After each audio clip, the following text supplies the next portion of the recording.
Good evening, everyone. It is a few minutes past 7 o'clock. We'd like to get the meeting started. If you could all please rise and join me in the Pledge of Allegiance. I pledge allegiance to the flag Republic for which it stands, one nation, under God, indivisible, with liberty and justice for all.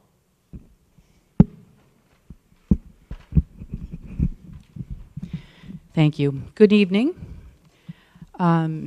We have no one in the audience tonight, and we have 3 school committee members missing tonight. 2 are ill, and 1 has a family emergency. Due to that fact, we are going to probably make some changes to the agenda, but we'll discuss that as we go along. Also, Courtney, our student representative, I think had an athletic event tonight, correct? Okay, so she will probably... Oh, and here she is. Never mind. Courtney is here. It's over. Yes, the event is over, so we will be hearing from Courtney shortly. First item on the agenda is to approve the minutes from the meeting held on April 3rd. Do we have a motion, please? I'll make a motion to approve the meeting minutes held on April 3rd. Thank you, Suzanne. Do we have a second, please? I'll second it. Thank you, Linda. Is there any discussion? I have a couple of things.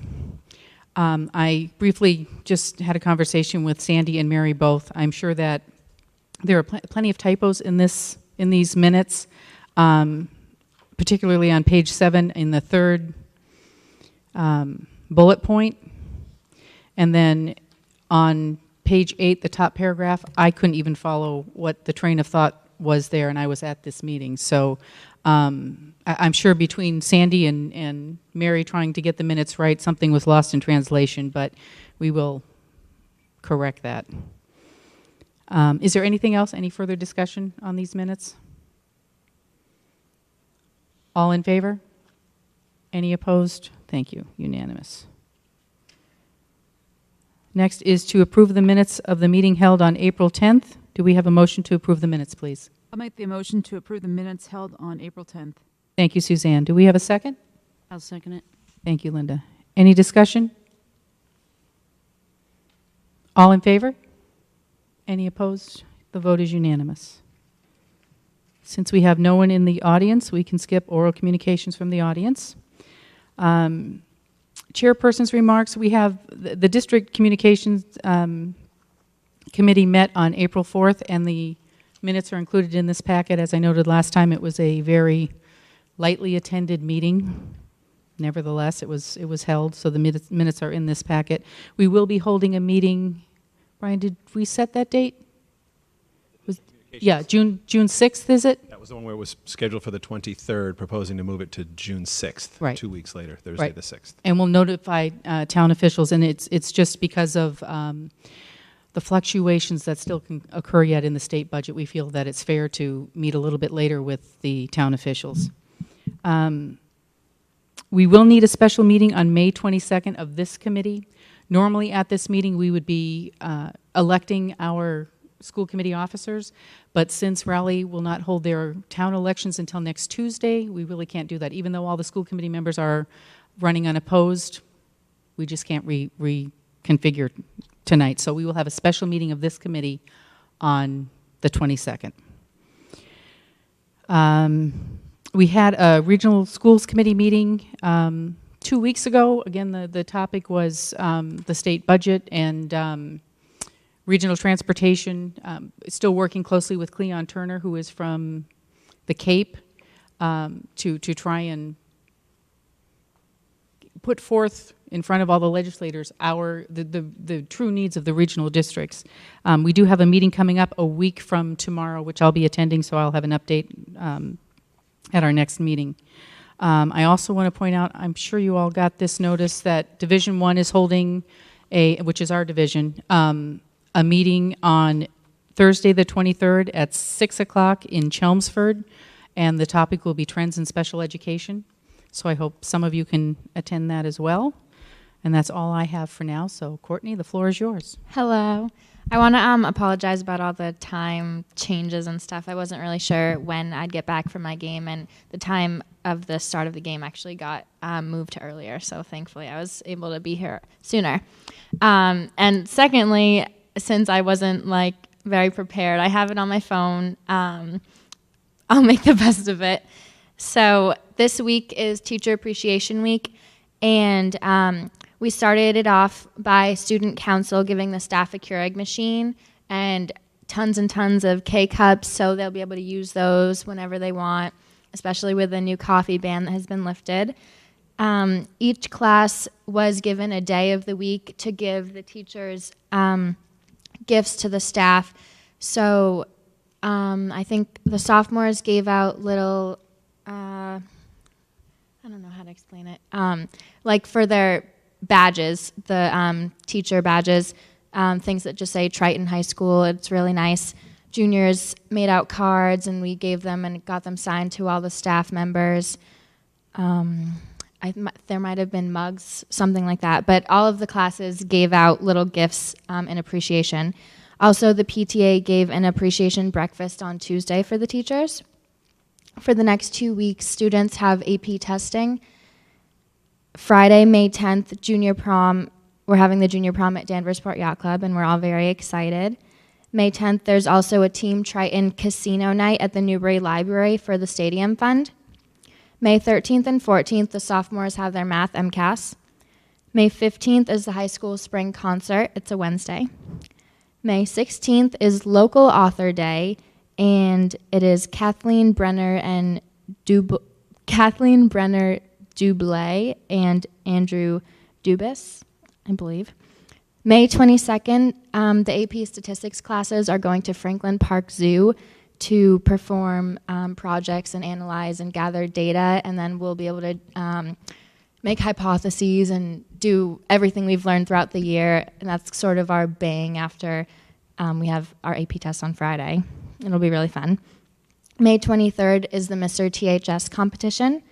May 28th to the 31st is the senior final exams. June 1st is the Stadium Committee's Spring Carnival.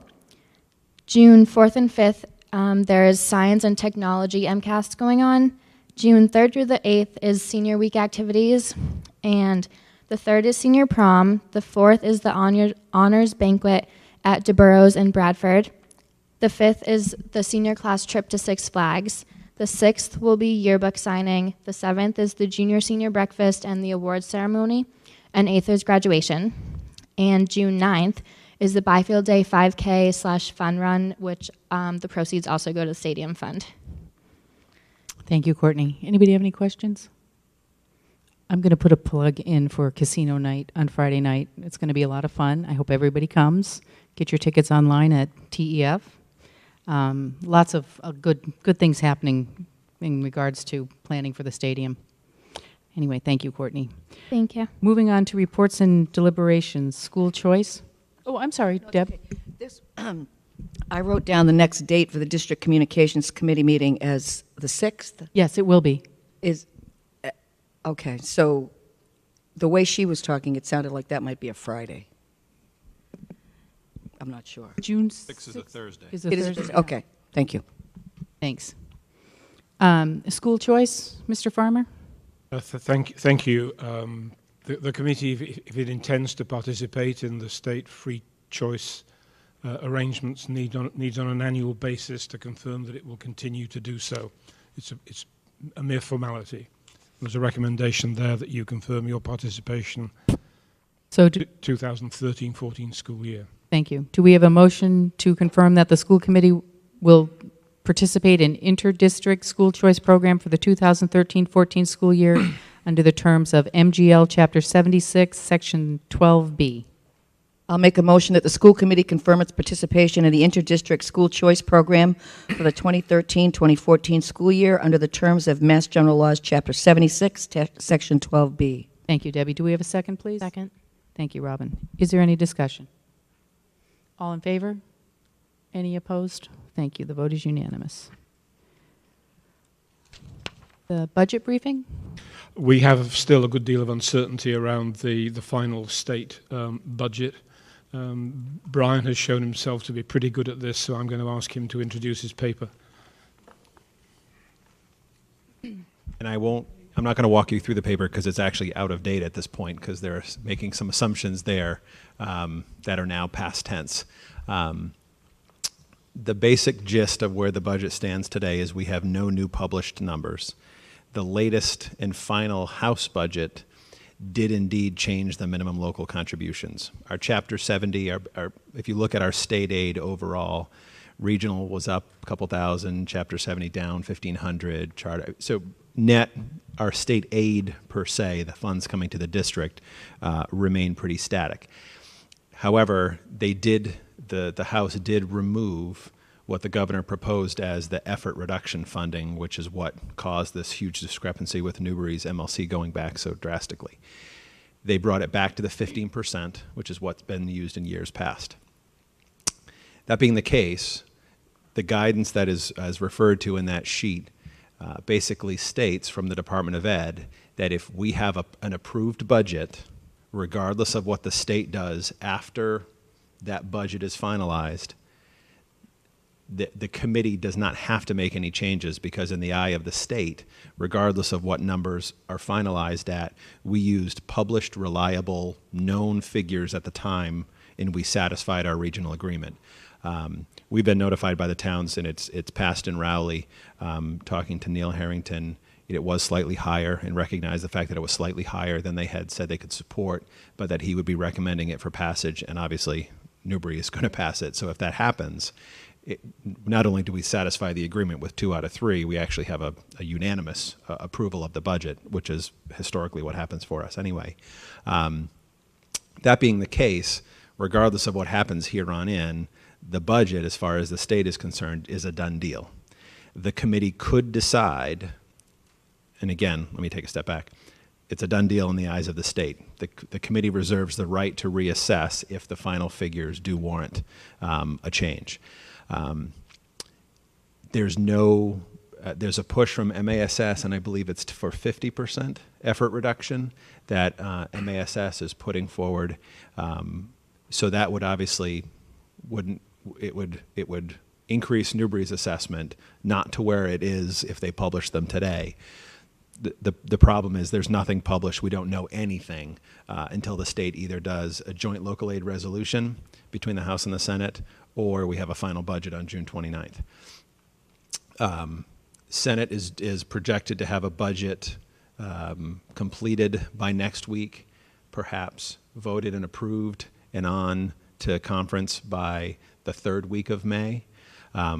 So before, in my mind, I would project that there's no likelihood that a joint resolution is going to happen, because that would have to have a Senate number, and then they come together and say, okay, compare yours and mine, and at least agree this. So we're talking about the last week of May anyway.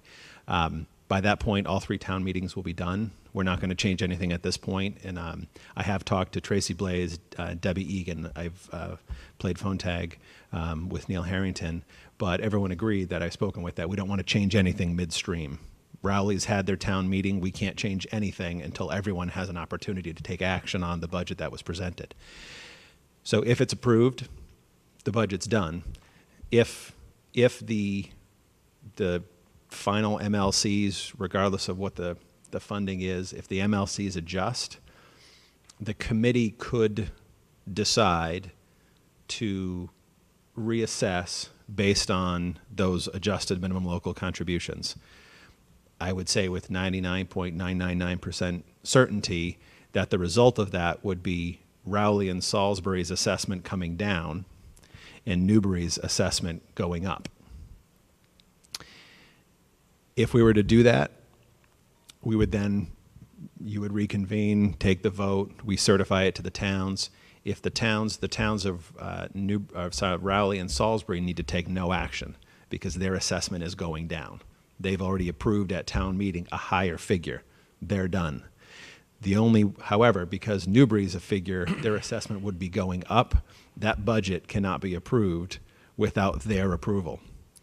And so then we'd be talking about mid-June, late June, that Newbury would have to reconvene a town meeting to say yes to an increased assessment. I'll go on the record as saying 99.99% chance that's not going to happen. So that being the case, there really isn't an option here as far as I can see this playing out. Again, I did speak at length with Debbie Egan, and she had this sheet and she did forward to the selectmen. And as she said, I mean, we've done everything we can to this point. our hands are tied. There would certainly be, assuming the MLCs stay as they are now in the House final budget, there would certainly be a correction next year. And Tracy Blaze and Newbury is well aware of that they got a big reduction, but just to start, would be coming back to equal. So it will likely be, regardless of what happens, it would likely be a very good budget year for Rowley and Salisbury next year for FY15, and a tough nut to crack for Newbury, just right out of the blocks. So that's where we're at now. Thank you, Brian. It should be noted, too, that Brian and I met with Tracy Blaze, Frank Remley, and Joe Story a couple of weeks ago now, Brian, week and a half, A couple weeks ago, yeah. to let them know about the sheet, because we had sent the sheet out to everybody, all the town managers and chairs of the boards of selectmen and finance committees. And, of course, Newbury was anxious to meet because it affects them the most, but we're keeping everybody informed, and that's why, again, we're changing the date of the district communications meeting. So, as you said, Brian, just to we're clarify, stuck. the goal would, if there's a potential, and again, it's not a certainty, but that would have allowed the conference committee to potentially have the Senate's numbers for a week and maybe have come out with a joint resolution. So if we can push that meeting back as far as possible, we could actually talk about real numbers and say, here's what we used, here's what got finalized in the joint resolution, and at least talk facts. Great. Thank you, Brian. Can I just make one point, just for the audience, because if they don't have this paper in front of them, that what is different about if we were to come back and reconvene and change anything after all the town meetings, that it requires 3 out of 3 to pass that next budget, not 2 out of 3, which is what we're used to in a regional district, which is why so much relies on Newbury reconvening a town meeting, and if they don't, it's gone. It can't happen. We won't. 2 out of 3 won't do it. Right. And a no action is a positive action, which is why Salisbury and Rowley wouldn't have to do anything. They've already approved a higher number. So there's an automatic 2/3, but it's the 3 out of 3 that would be the issue. It's just a change to the requirement, I think, of like for the public to know that that's different if we go around a second time. That's a good point, Brian. Robin, thank you.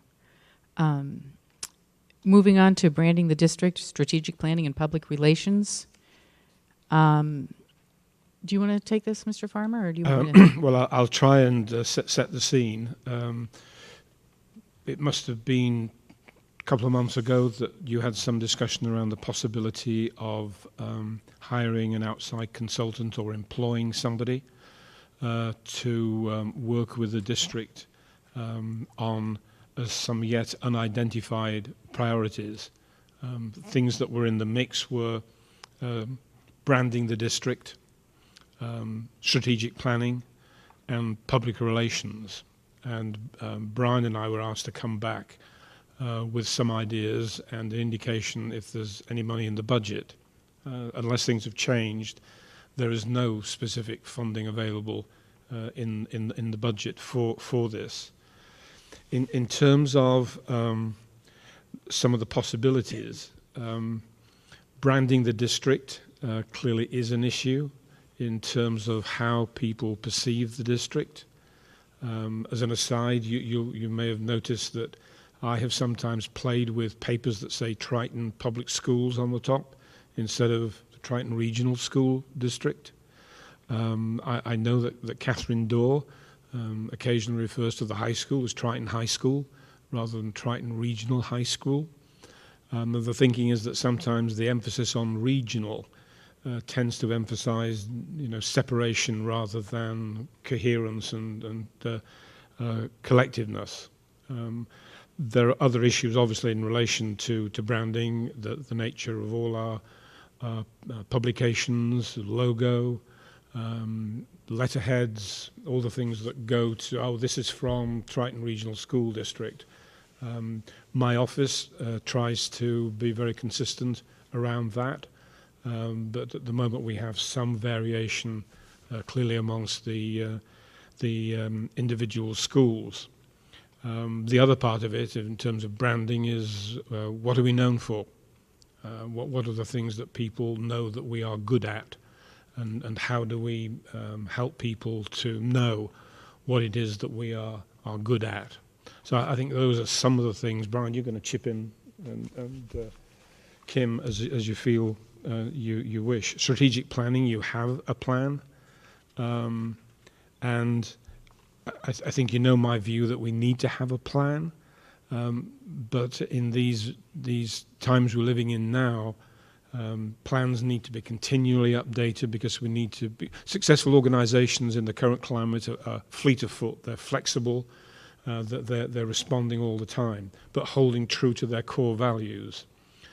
So there's an issue about are you reasonably satisfied with the strategic planning process, or do you think that it's worthwhile investing in consultants to help with that? Public relations, we do the best that we can. At times of the year like this, when our schedules are just chock-a-block, it's not something that we spend a lot of time on. We try to keep things going into the Triton Today blog. I routinely forward material to the newspaper, hoping that they'll be interested. Typically, they don't bite, though we do get some good stories in. So again, would you think about hiring somebody, presumably on a part-time basis, in order to help with public relations? Effective public relations are run by people who know the business and the people in it intimately. You know, when somebody is speaking on behalf of the commissioner, John Considine knows what he's talking about. He knows the department. He knows players. And so with somebody like that, you can give them some material and let them get on with it. Unless you have somebody like that, it has to come from our current administrators, and at times it's easier to do it yourself rather than work with somebody else where you have to explain why something's important and so on. So that's really where we are in the discussion, and unless Brian has found some funds recently, we did talk about, well, is this something that could be spread over 2 funding years to spread out whatever costs, expenditures you felt were reasonable, but that's where we've got to at the moment. Thank you. I guess, and you know, I meet with the superintendent every week, and we've had this ongoing discussion because I know for me personally, this is something that, and you've all heard me say this too many times, I'm sure, that at the National School Board Association meeting that I went to last year, that was a big thing. I mean, public relations is huge. Granted, a lot of the districts that were really successful in that, like the superintendent indicated, it's somebody, they have departments. I mean, it's not usually one person. They have 5, 6, 7 people, but these are huge county-wide districts. But anyway, I think that this is something that we really need to consider, because we keep wrestling with how do we change Triton's image, and how do we get the good news out there of the things that we're doing, not just, you know, with the sports or any of that, but also the academics and the program changes that we're making. And you know, we do a lot of things well here, and we do a lot of things right that we just are not getting out to the public. Not from lack of effort by our administrators, not from lack of effort from us trying to do it, not from, you know, trying to contact newspapers or anything, but I think that we need to, from my point of view, we need to look at something. We just don't know what that is yet. So I guess what I want to ask tonight, especially since there's only 6 of us, do we have this discussion now with just 2/3 of the committee here, or do we maybe make this an agenda item for the goal-setting workshop we usually have in June? Kind of like that idea. I just have another question, and was the stadium fundraising project at all a part of, could that get weaved in, and how does a firm that might be able to raise the money, if you know, that was when you talked about those 3 components, that was kind of the 4th component Right. that I was wondering about, and how we might use a firm to help us with those efforts. And I think it's worth continuing the conversation, but I mean, I definitely hear what the administration is saying about it takes time to work with these people, and they have to get it. You don't have to, you don't have the time to educate them along the way. It has to be like an internal, integral part of what we are already. But I think it is worth not shutting down the conversation yet, but maybe having it more informally in our workshop. Suzanne? Robin, but I guess, could this be looked at from, instead of a top-down approach, from bottom up?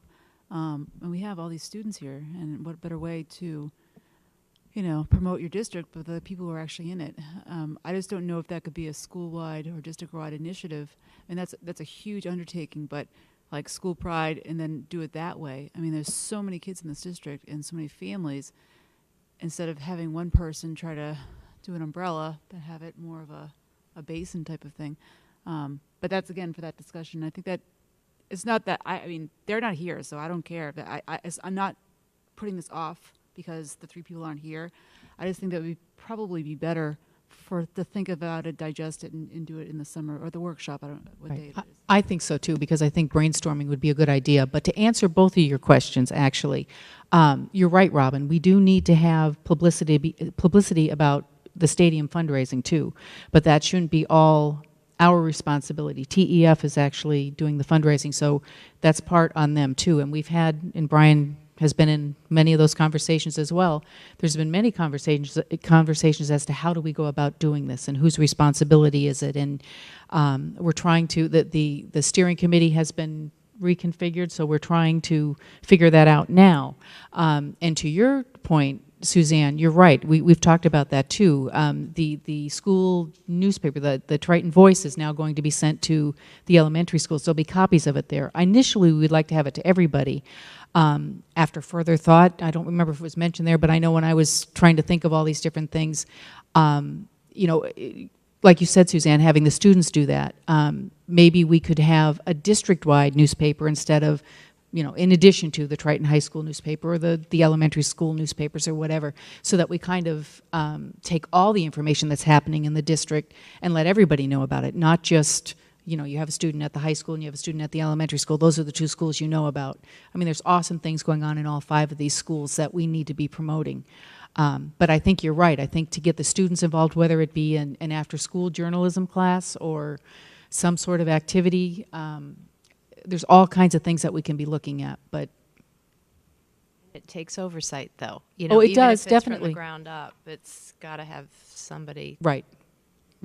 What about people in the community or community volunteering?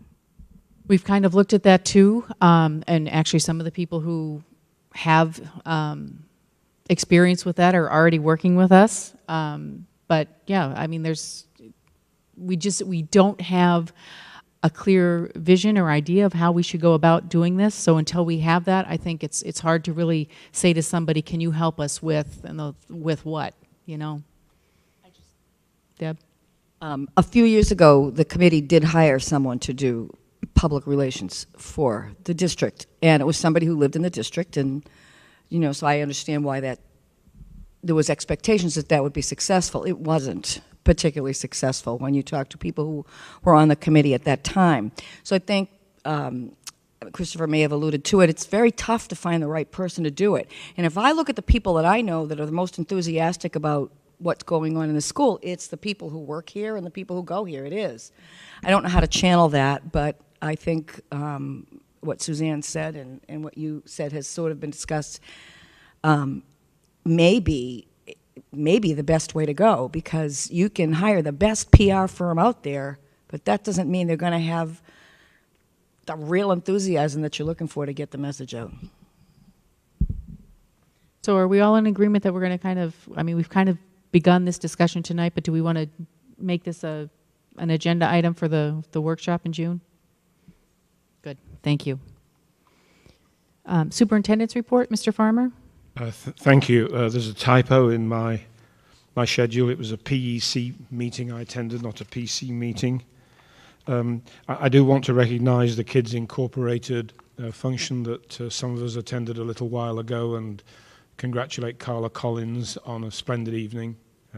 I think that the bar has been raised each year through that event, and when we're now hearing students who want to go to top colleges and they know what they want to study and they've done some homework, very encouraging indeed. I'm sorry to say I'm having to spend a lot of time at the moment with the North Shore Consortium Board and Finance Committee, which I share. Our CFO left in January. We have an interim executive director at the moment, and those changes have resulted in additional work for the members of the board. And so if you see I'm down there 3 times, it's due to those circumstances. Newbury Principalship, as I indicate later in my report, we are moving ahead with that appointment process. We'll be seeing 2 finalists on Friday, and I'm hoping that we will complete that business not in terms of agreeing a contract, but at least making an appointment. I think that's all I need to say about my schedule. You'll see at 4.1 that I'm seeking your retrospective approval to a further adjustment in terms of the timing of the summary evaluations. And I know that at least one member of the committee is not pleased that we have had to make some adjustments, but we planned a boat that hadn't sailed. And we built the boat, well in advance of many districts, if not most districts. And we set sail. And the winds get up and the seas get up, and you have a choice to make about whether you plough ahead, lose your mast and whatever, or whether you trim your sails, adjust course, and get everybody safely to harbour. My intention is to get everybody safely to harbour. And so I'm asking you to approve this agreement that I've made with the president of the TRTA, that we make this final, what I hope will be the final adjustment to the schedule for the evaluation system this year, and I recommend that you take the action I'm suggesting. Do we have a motion to approve the adjustment of the due date for the summary evaluations from May 15th to May 31st for the current school year only? Make a motion to approve the adjustment of the due date for the summary evaluations from May 15th to May 31st for the current school year only. Thank you, Robin. Do we have a second, please? Thank you, Linda. Any discussion? All in favor? The vote is unanimous. You'll see that we're anticipating some adjustments to the pilot arrangements, having gained some experience. You'll know that in developing the pilot, a good deal of work was done between representatives of the Teachers Association and the administration to do some kind of ground clearing. At the end of the day, through the Personnel and Negotiations Committee, you would need to approve any changes to the scheme. But there is a meeting now scheduled for May 13th of that working group to begin that discussion. There has been discussion within the amongst the evaluators. We have these regular evaluation exchange meetings, and we do have a menu of things that we would like to discuss with the teachers in anticipation of some changes to the system. 5 is good news. You'll know that the new evaluation arrangements assume that there will be multiple measures of student growth and achievement, and that the original design was that we would begin to use district measures of achievement and progress this coming year, with an obligation for us to tell the Department of Elementary and Secondary Education what those measures would be. That schedule was completely unrealistic. That there are some parts of our work where we well know what it is that we're likely to be using, but outside the MCAS system, we don't have. But we haven't tried to agree what they will be. We do now have some literacy, reading benchmarks that you've approved. We're working on writing, but we have all the rest of the Math is relatively straightforward, but the rest has to be done. And so the commissioner wrote out fairly recently saying that next year will be a year of development and piloting, with an obligation that we would let the department know around the turn of the year what we were thinking of in terms of those district measures, and we are hoping that they will provide some guidance before too long. So essentially that's for information.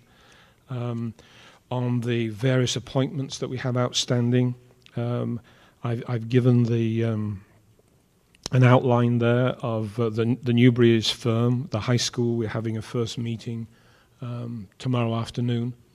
Middle school will follow, and then the athletic director appointment. You will know from the process that we use that it is pretty time consuming, but making good appointments is probably the most important thing I do. If we get the right people in place, we can get out of their way and support them. That's much easier than holding people's hands all the time. I do want to mention two other things. I did informally advise you of the appointment of Amy Richardson, our curriculum coordinator, to a curriculum leadership position in the Linfield schools, the middle school there. And something of a celebration for some, what I call ESOP and you call ASOP, went live on Monday. And as far as I know, it's going okay, Brian. Stellar. You'll recall that this is a personnel information management function, as well as a way of recruiting and assigning substitutes. You have the routine information attached here as well. If you have any questions about the report or anything else that's going on in the district, we'll do our best to answer. Anybody have any questions? Not really a question, but kind of a comment that I'm excited to see so many applicants for these positions. Are you shocked or surprised by how many people applied for these positions? Some have applied for more than one of these positions, which is surprising. And the quality is very uneven. So that of the 26 Newbury applications, we originally intended to see 6. In the end, we saw 4 today. One couldn't get here, and another accepted a position in another district. So I'd say that quite a lot of these applications are very optimistic, but we do have within them some people with appropriate experience, and hopefully they can come and demonstrate that to us through the appointment process. Follow up about that ASOP or ESOP.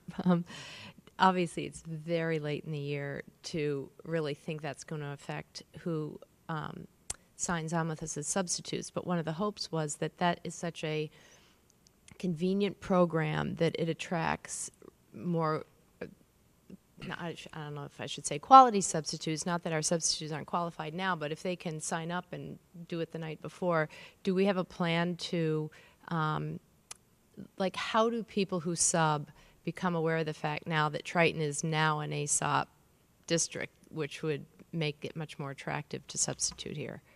2 things. One, I say it's stellar. I mean, it is going well. It's obviously a new system. Everyone in this entire district is using it for their daily attendance. So there have been hiccups. We had the month of April was the play month, where we just wiped out the database at the end of May, or end of April, and started fresh this past Monday. So it is going very well, very smoothly. So between now and the end of the year, as you said, yes, it's about just making sure the process is working correctly.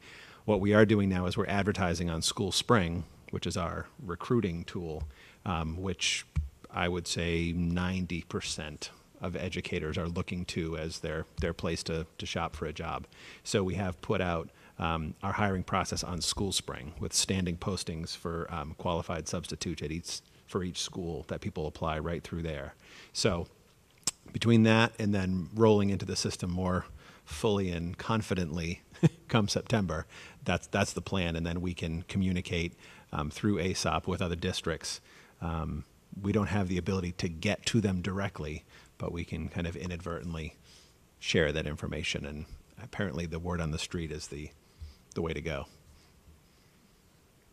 Suzanne, did you have questions I or had actually a comments? question about the Mhm. I just saw about can you just update us on the dishwashing project? The dishwashing project?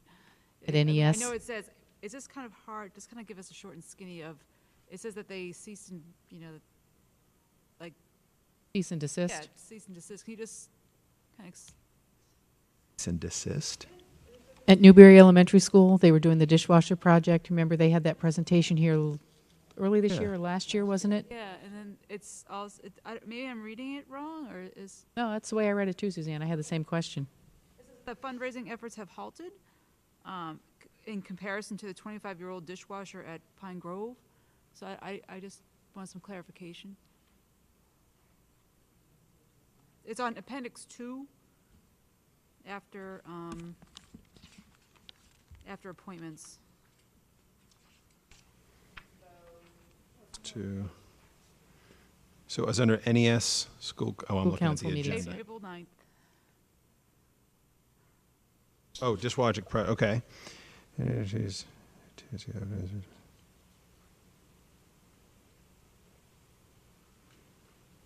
This is 2012.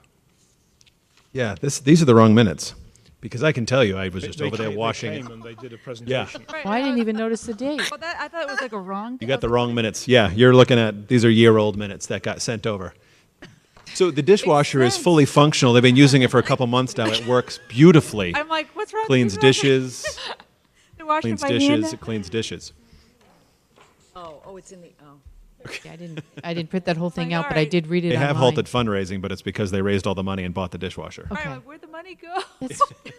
I had the same question, Suzanne, so it wasn't just you. Yeah. And they got 10,000 from the bank, and Yeah, that's done in. They've been using it for 6 months. Yeah, see, I only printed out this part. I didn't print out the whole thing. Okay. Any other questions or comments on the superintendent's report? Thank you. Moving on to the summative evaluation of the superintendents of schools, since 3 members cannot be here tonight, I'm going to suggest that we do this at our May 22nd meeting. I don't think it's fair to have a discussion about the superintendent's evaluation without everybody having input. Everybody did receive the email that I sent, right, with this, with the composite summary. Is that okay with you, Christopher? Yes, it is. Okay. Anybody have any issue with that? I kind of do. Okay. I mean, they didn't come. So why should we be held hostage if people don't show up? Well, 2 of them are ill, so it's Well, no still, I fault mean- of their own. I mean, that's just my point of Okay. view. So I'll agree, but I just don't think that just because people aren't here and can't come, that we should be held hostage to them not being here. I get your point, Suzanne, but since it's a full third of the committee, I think, but does anybody else feel as Suzanne does? Because I actually have questions for them about some of their comments. Like, I would look for clarification from them in this discussion, because I think that final summary, if that's all that gets put out, is so very brief. And congratulations to you for the work for compiling all of that. Thank but you.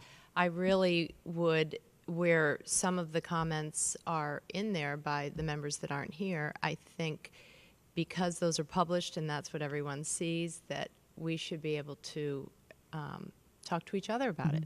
So. It's kind of what my Diane. feeling was too. And I want you to know, when I did this composite, I did try and include comments from everybody. Anybody who made a comment, it is in here somewhere in wherever the thread was for that particular goal. So we will put this off until May 22nd. May 22nd is starting to become a larger agenda, but that's all right. Moving on to subcommittee reports, policy. Suzanne? Yep, on page 21, there are the meeting minutes of the April 30th, 2013 meeting. We are looking for a couple of approvals for some of these policies. I hope everyone had a time to take a look at them. The first one is the nonprofit educational organization links to the websites and the distribution of information via ConnectEd. That is on page 24. 4, I believe. Yeah. So basically, this one, I think the highlighted text is the thing that we're basically changing, and it can include things. If I'm wrong, Christopher, just please let me know that there are certain sites out there that are they're not all nonprofit. Is that we're saying like the MFA and like things that are educational websites that we can kind of now link to our website that benefit education-wise to students. Is that kind of the crux of it? And so we didn't want to limit our website to not have beneficial websites to connect like links to them. And that's the whole point of this little insert into this policy. Is there anything else? Well, could I say that I would expect them to be non-profits, because if you're creating links for commercial enterprises, we need to have a business arrangement with them. And I don't think you have a policy that allows advertising on our website.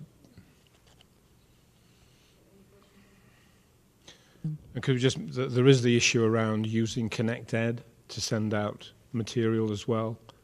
We've been asked to do that.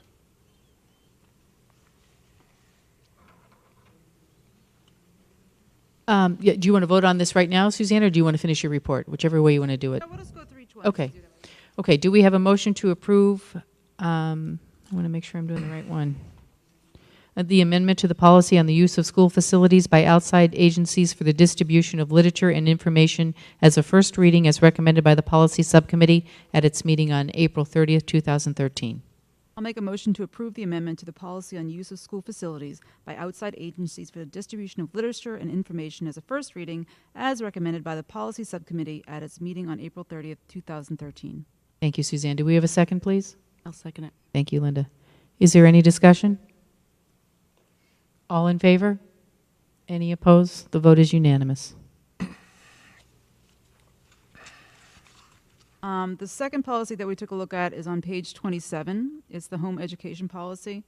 If you take a look at that one, Christopher, I think would be better because there's some legal things in here that we added. Is that true? Well, the principal aim of this is to provide us with more capacity to guide families who wish to do this. What you have here is your current policy with the amendments in it.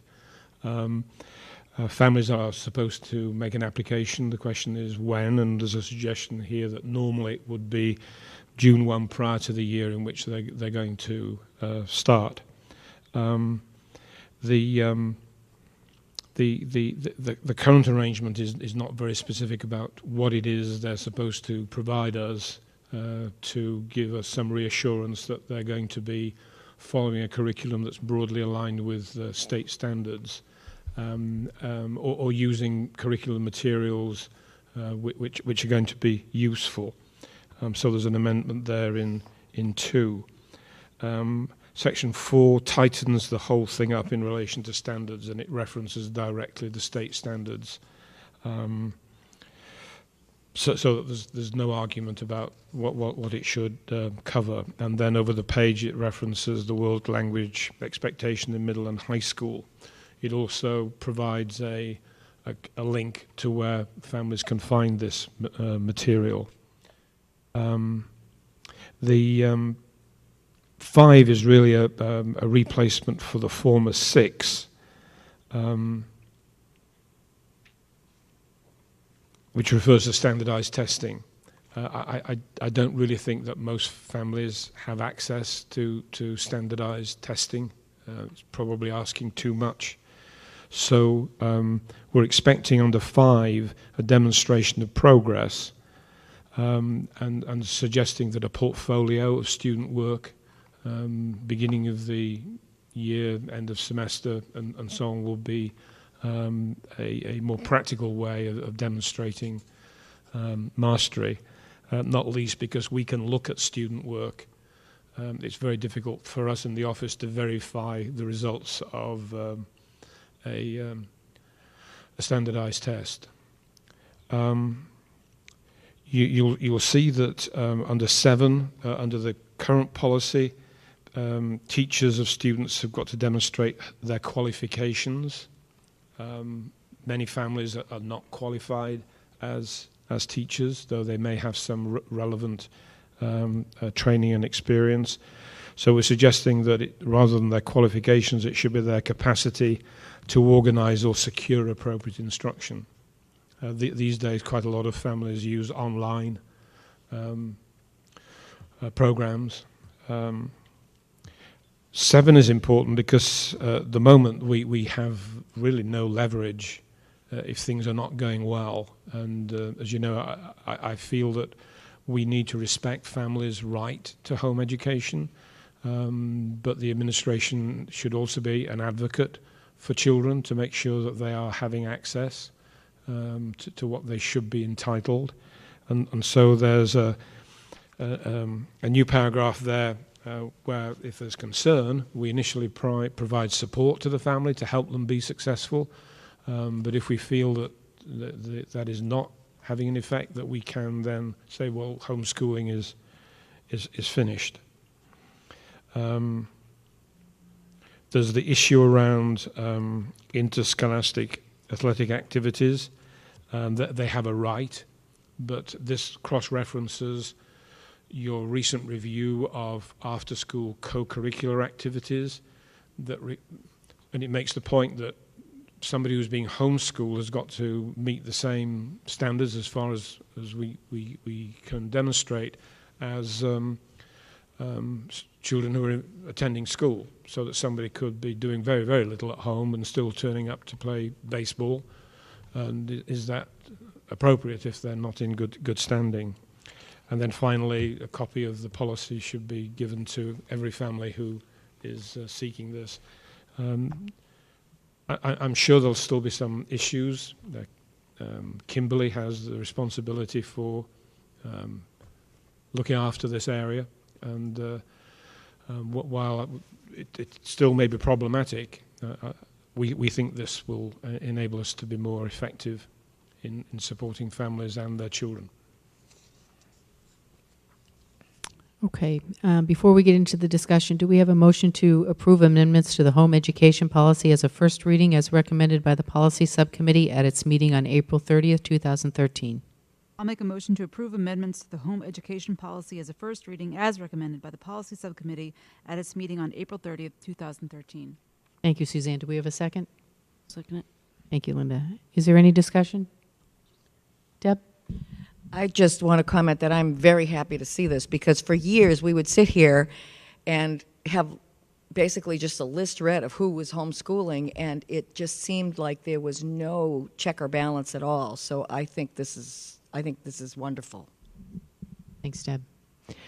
Kim, I have a question. About how many families do we have that homeschool?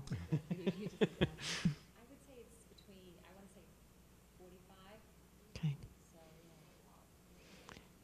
And before, up to this point, have we only been doing the requiring assessments as the old policy said?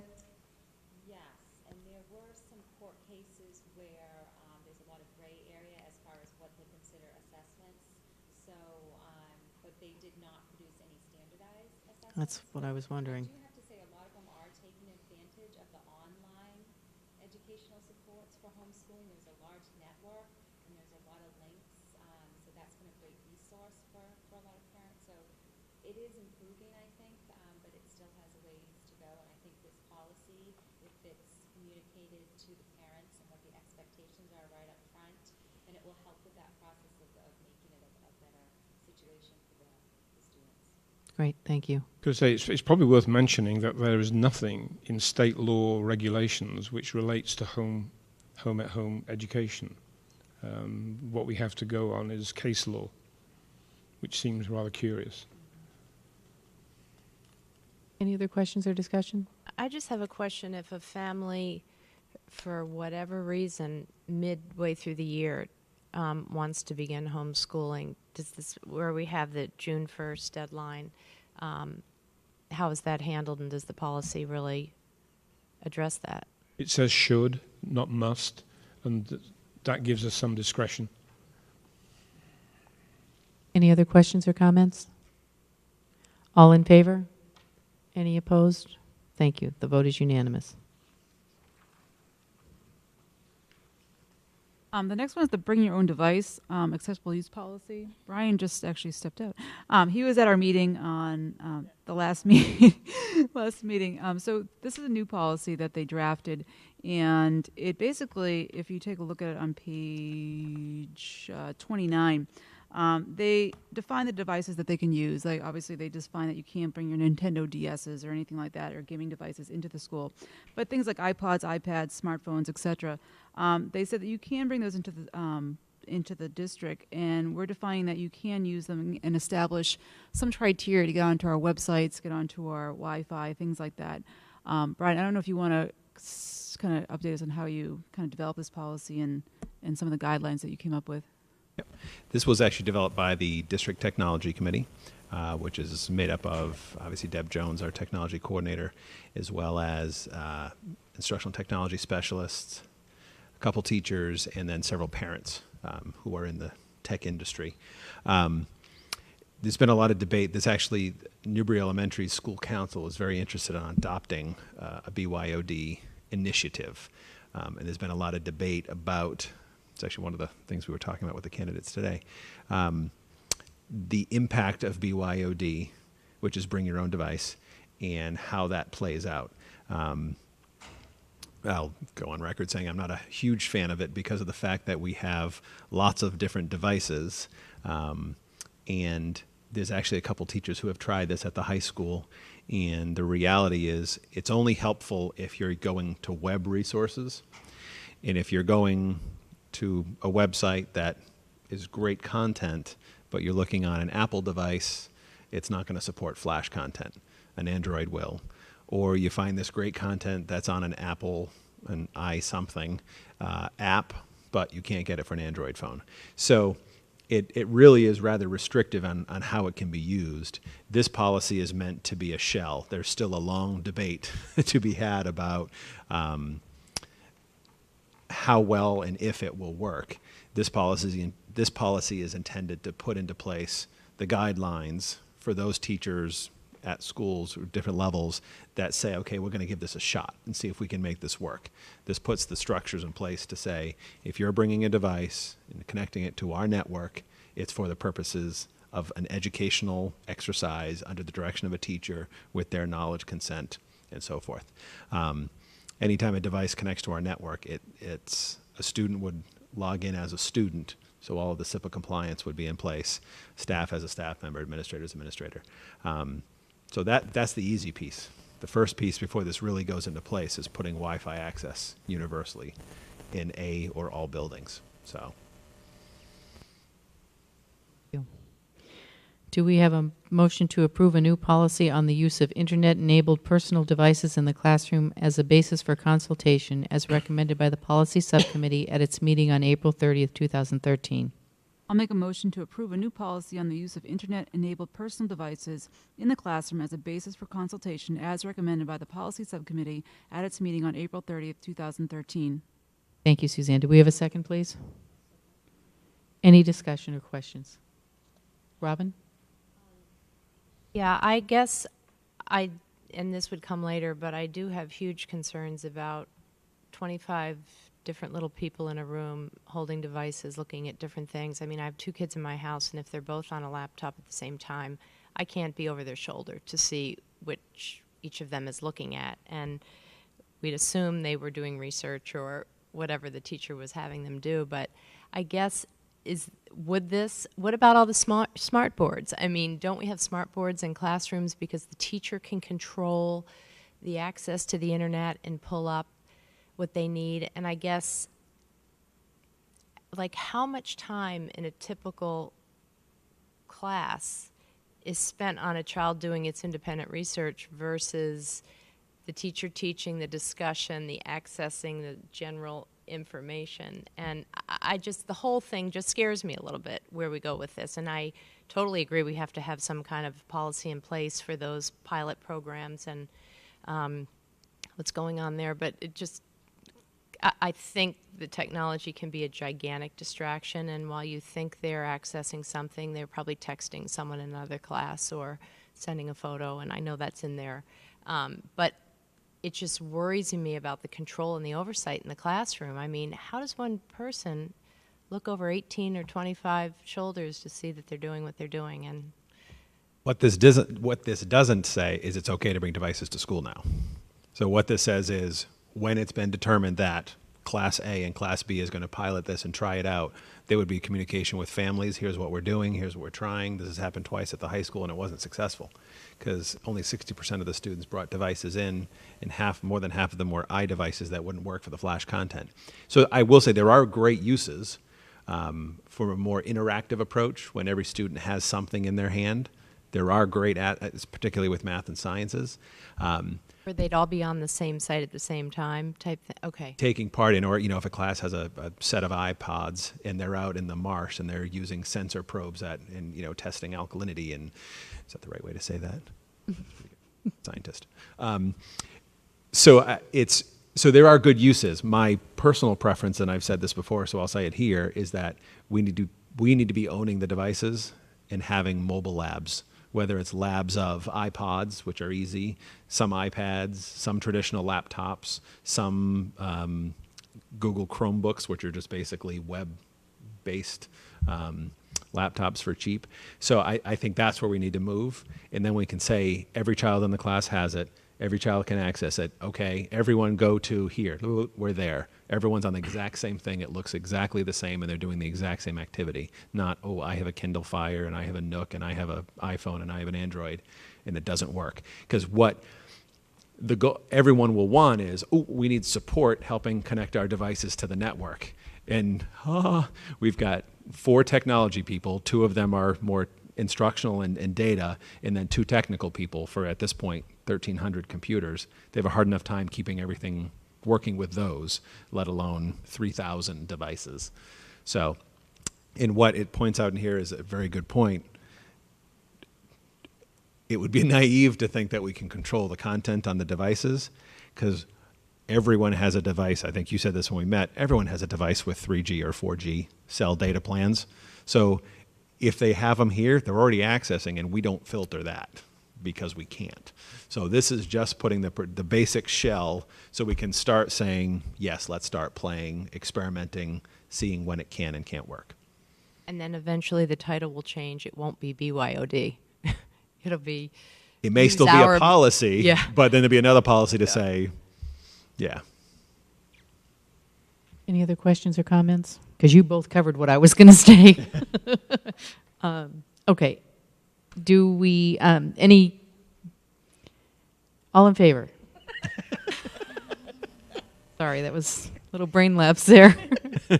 The vote is unanimous. Thank you. All right, the last one is the elementary school preschool admissions interdistrict choice. This is just in addition to our already existing elementary school admissions policy that covers preschool students in this case. And it just kind of clarifies that they have to meet, or they fall under this kind of umbrella of this policy as well. I don't know if there's anything more to say about that, Christopher, but it's the amendment is on page 3. I don't think it's actually in the back there. If on page 3 of our packet, it says right there what this policy, addition to this policy is. I don't know if you need me to read it or not. It just kind of puts preschool under this kind of packet. Great. Do we have a motion to approve the following addition to the elementary school admissions policy as recommended by the Policy Subcommittee at its meeting on April 30th, 2013? Do we need to read that amendment, do you think? I think it would be wise to read it. Okay. Consistent with the principles adopted, well, I'll let Suzanne read it because she's the chair.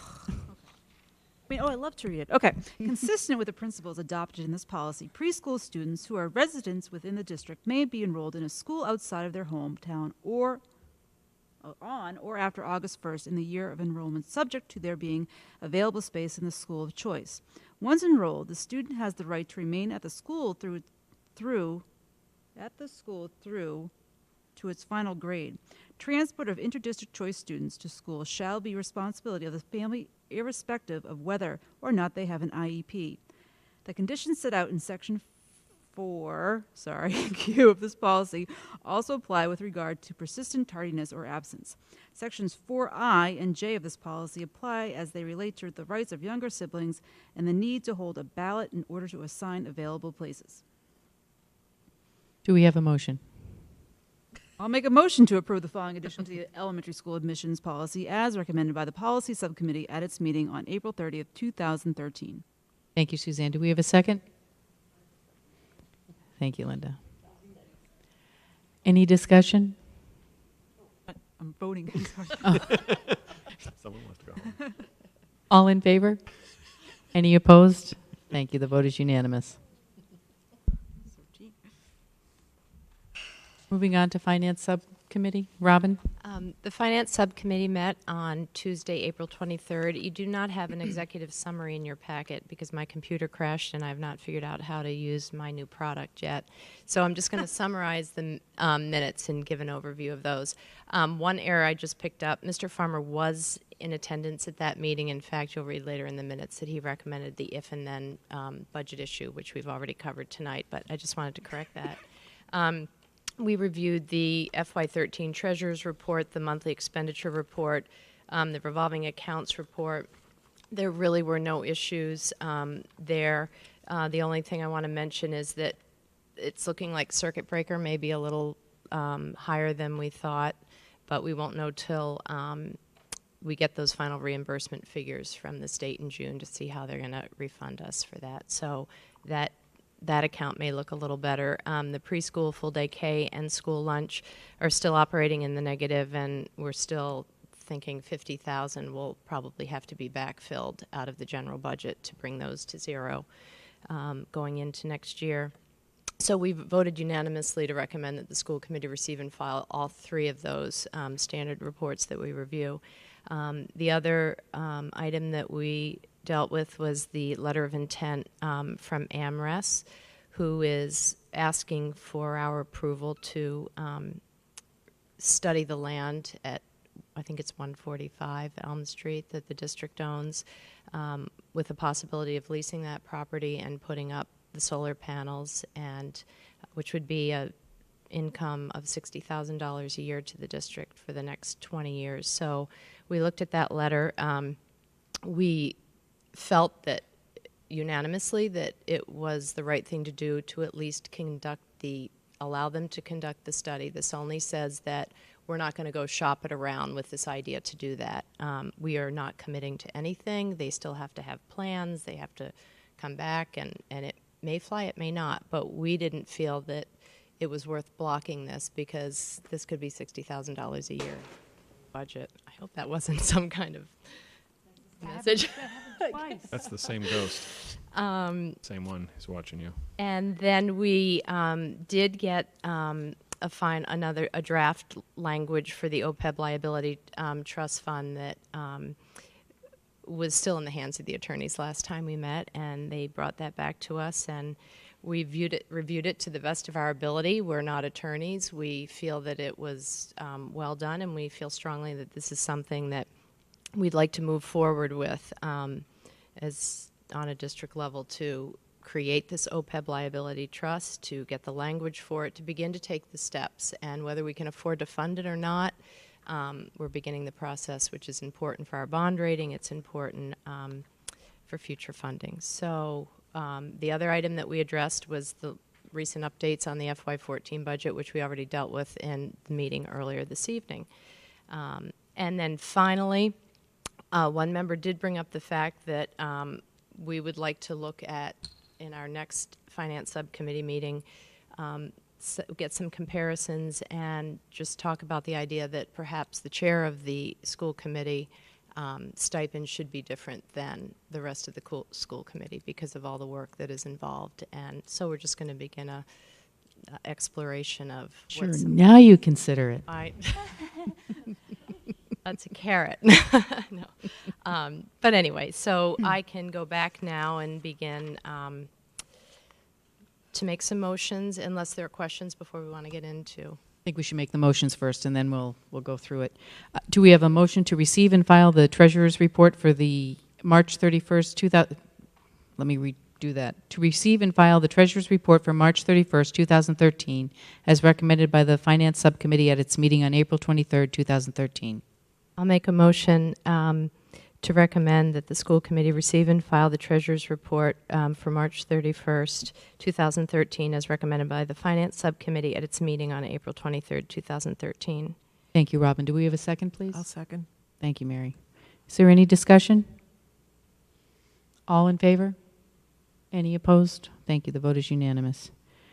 Do we have a motion to receive and file the monthly expenditure report as of April 12th, 2013, as recommended by the Finance Subcommittee at its meeting on April 23rd, 2013?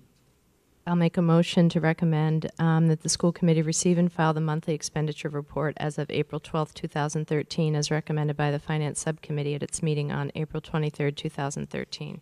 Thank you, Robin. Do we have a second, please? I'll second. Thank you, Mary. Is there any discussion? All in favor? Any opposed? Thank you. The vote is unanimous. Do we have a motion to receive and file the mid-April FY13 revolving account report as recommended by the Finance Subcommittee at its meeting on April 23rd, 2013? I'll make a motion to receive and file the mid-April FY13 revolving account report as recommended by the Finance Subcommittee at its meeting on April 23rd, 2013. Thank you, Robin. Do we have a second, please? I'll second. Thank you, Mary. Is there any discussion? All in favor? Any opposed? Thank you. The vote is unanimous. Do we have a motion to approve the draft OPEB liability trust agreement as presented and recommended by the Finance Subcommittee at its meeting on April 23rd, 2013? I'll make a motion to approve the draft OPEB liability trust agreement as presented and recommended by the Finance Subcommittee at its meeting on April 23rd, 2013. Thank you, Robin. Do we have a second? I'll second. Thank you, Mary. Is there any discussion? I don't even know how our attorney has already looked at this, correct, Brian? This is the OPEB. Yes. Yes, sorry. I was looking at the letter of intent. Yes, this was actually drafted by Brian Fox, who is the gentleman who did the attorney from Murphy, Hesse, Toomey, and Lehane, who did the presentation to MASS, MASC. So in his mind, this is a model agreement. Okay. Because honestly, when I read it, It's all it legalese. went right here. Yep. And so the next step would be for the committee to adopt it, which names the chair of the committee, the chair of the finance sub, and the chair of the PNN sub, myself, and the district treasurer as the committee. That committee then, that trust, Right. the board of trustees meets for the first time, adopts this agreement, and that is official. And then at the end of the year this year, if there's end of year funds to put $5, $10, $15, we could, probably can't put that much, but put some money in it if we have some money. That's great. Thank you. Any other questions or comments? All in favor? Any opposed? Thank you. The vote is unanimous.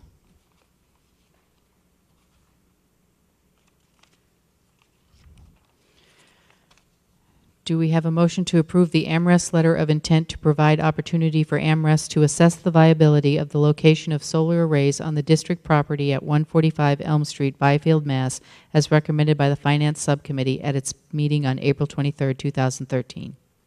I'll make a motion to approve the AmRest letter of intent to approve opportunity for AmRest to assess the viability of the location of solar arrays on district property at 145 Elm Street, Byfield, Mass., as recommended by the Finance Subcommittee at its meeting on April 23, 2013. Thank you, Robin. Do we have a second? I'll second. Thank you, Mary. Is there any discussion? Suzanne? Our legal counsel hasn't looked at this one. I was just going to say, if I can add, our counsel, actually Joe Bartulis from Fletcher Tilton, reviewed this, and he concurs that this binds us to nothing other than it gives them up to 365 days if they want to take that long, which I don't think it will. I think that probably 3-4 months. It binds us nothing other than saying for 1 year we won't let another solar company come in and study that for a potential development. But there's no other commitment beyond that. They expect, I mean, because I remember when you first brought this up, you were looking for our approval to kind of, I remember you saying something to Well, no.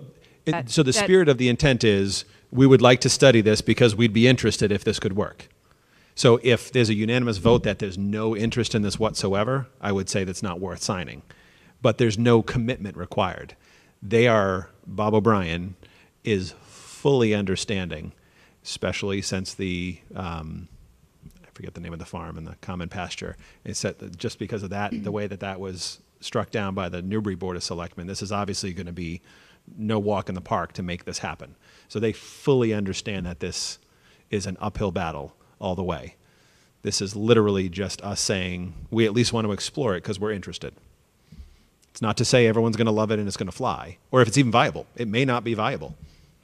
For this one, I think I'm going to have to abstain, not because I don't believe that you guys didn't do your work or not do your work. I just feel like my personal, I just don't know enough about it to make a good judgment or vote. So I'm just going to have to, I'll just tell you, I'm going to abstain. well, we not haven't because- voted yet, Right, but- no, just in case everyone always wonders why people Okay. abstain.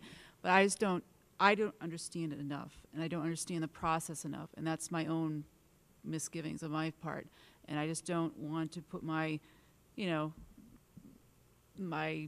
what you, Brian, said, like, I'm approving this or not approving this kind of informally with my vote. So that's why I'm going to abstain, because I really don't know at this point, and I just need to get more information personally to understand this a little bit better. Not because I feel like anyone failed to do anything on the committee, just because of my own feelings. I mean, I'm happy to spend 90 seconds explaining. I mean, it details. No, I understand that. I just think I understand your document. I understand like what this is non-binding, and I don't have any. I don't see there's any loopholes or anything like that. I'm just more concerned about the process and what this means, and look what other, like the whole big project as opposed to this document. So if this letter of intent was executed, and they have up to a year, like I said, they have no desire to drag it out for a year because they want to put a project there and make money. If it's a viable project, the next step is the committee would sign an intent to lease. They deal with the whole process, as was the case with the project in Newbury that was struck down by the town. Before anything would happen, it would be dealing with the selectmen permitting it, and then the abutters having public meetings. That's all part of the process. But the first step is this, because to go to the towns, when we met with Doug Packer and Tracy Blaze, they said, you really can't do anything until you do this, because the questions will be, what's it going to be? How close to the road? We have no idea.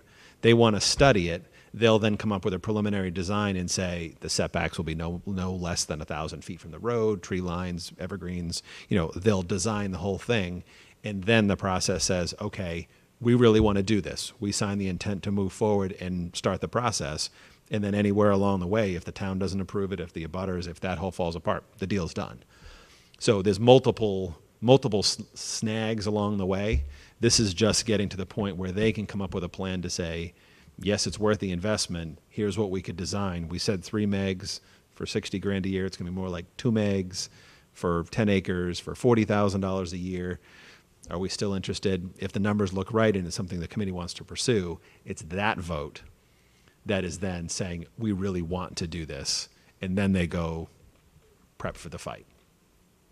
Suzanne, I just wanted to say, too, just following the whole Scotland Road thing, I didn't attend, but my husband went to every single meeting. And, the Pikel's, they're the ones that fronted the money for their own property and attorney's fees to say, could we put this solar farm on our farmland? What we have is an organization coming to us. We're the owners. The district is the landowner. We're not putting any money up front to say, is this a viable use of this land that would have a return on investment? We have an outside firm coming saying, we'll do all the homework, we'll spend all the money to look into it and come to you in 3 months, 6 months, 9 months with what our proposal would be for this land if you would lease it to us. So, Right, no, I understand that. I guess I'm just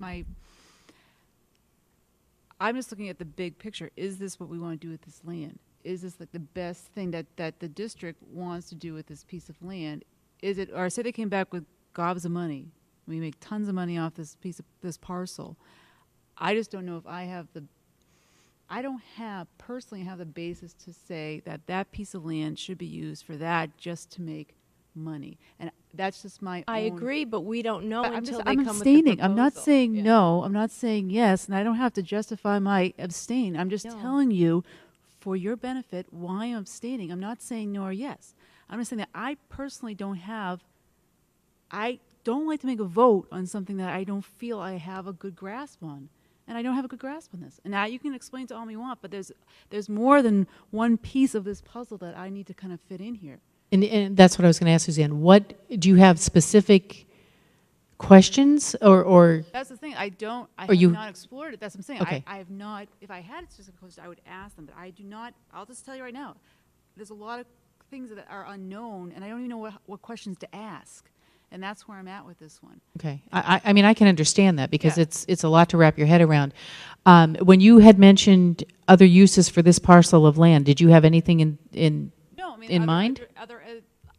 Again, I don't know what the questions to ask. Are there other educational purposes that we can put to this? I know we can't put playing fields up there. I think you looked into that because that's our septic system or something. But could there be anything else? Is there anything else that we can do with this land besides put a solar farm on it? That's and I don't even know. And you've said probably not. I mean, but again, I just don't feel I have a basis to make a good decision on this. And I don't want to put a stamp saying that I think this might be a good idea because I don't know if it's going to be a good idea. Not because of it being in my backyard or anything like that. I just don't have the right questions to ask at this time. Can I just say, if this is not saying we think it's a good idea, this is saying I don't have the answers to the questions. You don't have the answers. I probably have a lot of the same questions you have, and a lot of the questions that you would have would be technical as a committee member or as a resident. This is where the answers are going to come from. So For that use, yeah. for that use, correct. That the should it be, that's a whole other debate that has nothing to do with this document. Deb? I'm not against or pro. I'm not pro. I'm just abstaining. No, that's No, fine. This is part of the discussion. I kind of look at this as, I'm not sure if this is a good or bad analogy, but I kind of look at this as when Christopher came to us and suggested that he thought merging grades 7 through 12 would be a good idea. There were people that right off the bat said, oh, I hate that idea. There were people that right off the bat said, oh, yeah, I can see where that might be helpful. And it was the same thing. There were people that may not have liked it at all or may thought it was wonderful, but the committee was formed to decide whether or not it was even viable.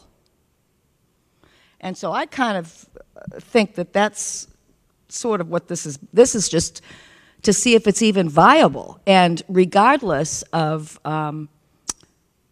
whether or not it's viable, we get to make a decision on whether or not to go forward with it. And the same thing with the merger committee. They were going to come back to us with a recommendation as to what they thought might be viable and might not be viable, but that's all they were doing. Is it a viable possibility? I guess that's how I'm kind of looking at this.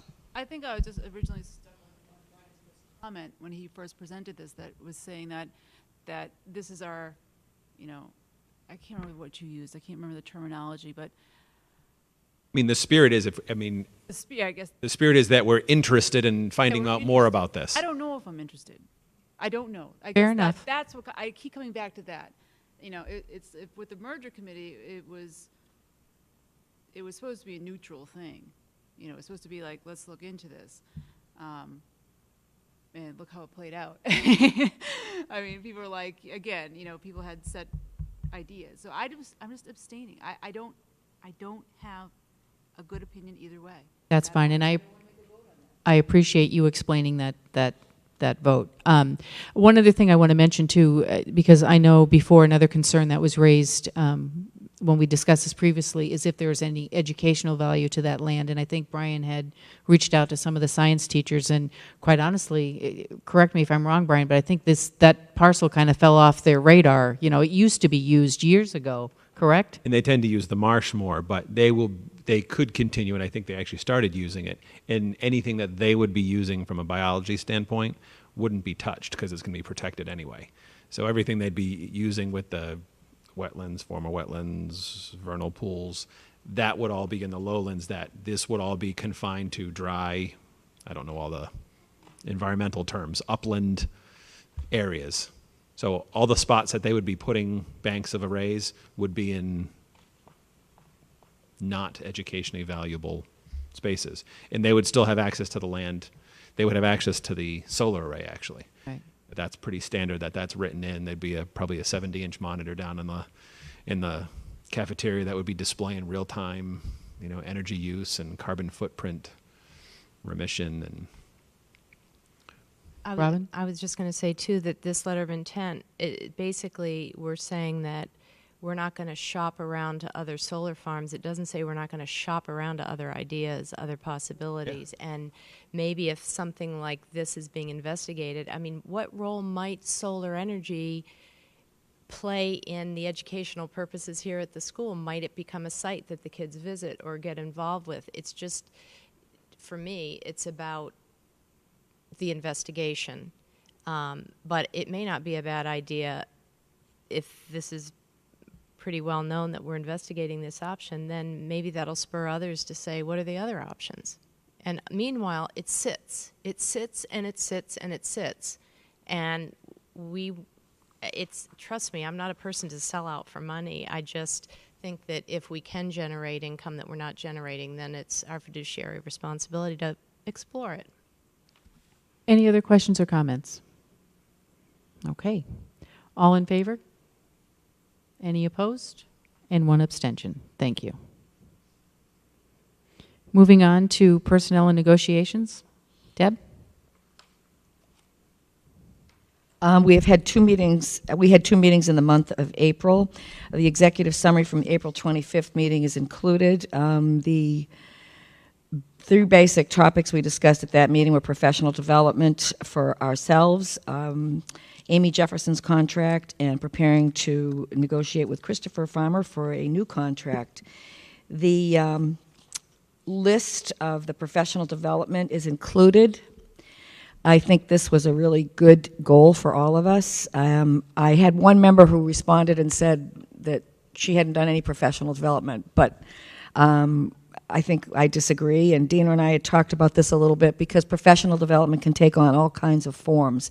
It doesn't mean you had to have gone to a specific workshop that was specifically labeled that. So that's why you see all of these things included, and I think sometimes we forget how much extra we do that's not officially part of our school committee role, so I think this is very valuable for everybody to look at. And we are meeting tomorrow to continue working on Christopher's new contract. That's it. Have the memorandum. Oh, I'm sorry. Yes, I'm sorry. We have the memorandum of agreement with the public, the PEC, on the healthcare contract. Which On page 58. is-